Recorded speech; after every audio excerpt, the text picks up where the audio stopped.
Septate uterus గర్భసంచిలో అవకరాలుంటే pregnancy వస్తుందా? ఒకవేళ వచ్చిన ప్రెగ్నెన్సీ నిలబడద్దా అనే దానికి ప్రపంచం ఏం చెప్తుందంటే, గర్భసంచి చిన్నగా ఉన్నా, చీలికలతో ఉన్నా, సెప్టేట్ యూట్రస్ అయినా, ఆర్కుయేట్ యూట్రస్ అయినా, యూట్రస్ బైకార్నేట్ యూట్రస్ అయినా, యూట్రస్ డైడల్పస్ అయినా, ఇలా రకరకాలు ఎలాంటి యూట్రస్ ఉన్నా మనం ప్రెగ్నెన్సీ తెప్పించాము, అలాగే ఆ ప్రెగ్నెన్సీని నిలబెట్టగలిగాము. ఐవీఎఫ్ లేదు, ఆపరేషన్ లేదు. మరి అలాంటి సక్సెస్ స్టోరీయే జీ నవీన్, జీ స్వప్న. వారికి పెళ్ళి 7 సంవత్సరాలు అయింది. మరి 7 సంవత్సరాల్లో వారు కూడా చాలాసార్లు ప్రెగ్నెన్సీ కోసం ఇబ్బంది పడ్డారు. వాళ్ళు అక్కడ పీసీఓడీలు అన్నారు, ఐయువైలు చేశారు, ఐయువైలు ఫెయిల్ అయినాయి. థైరాయిడ్ అన్నారు, థైరాయిడ్ బిళ్ళలు పెట్టారు, అయినా ప్రెగ్నెన్సీ రాలేదు.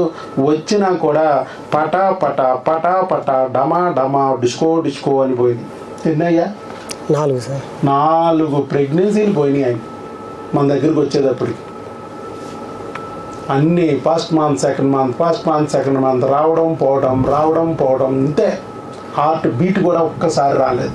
అందరూ ఏం చెప్పారు? సెప్టేట్ యూట్రస్ కాబట్టి రాదు, వచ్చినా నిలబడదు. ఆ సెప్టేట్ యూట్రస్కి ఆపరేషన్ చేయించుకోవాలి. ఆపరేషన్ చేయించున్నా ఫలితం ఉండదు. ఐవీఎఫ్కి వెళ్ళాలి, కుదిరితే సొరగేట్కి వెళ్తే ఇంకా బెటరు. గర్భసించి అస్సలు బాగోలేదు, సొరగేట్కి వెళ్తే బెటరు, 25 లక్షలు అవుద్ది అన్నారు. No guarantee. కింద ట్యాగ్ లైన్ ఎప్పుడు మారదమ్మా. ఎన్ని రోజుల్లో వచ్చింది ప్రెగ్నెన్సీ? ఇక్కడ 2 నెలల్లో సార్. 2 నెలల్లో వచ్చింది ప్రెగ్నెన్సీ. సెప్టేట్ యూట్రస్ ఉన్న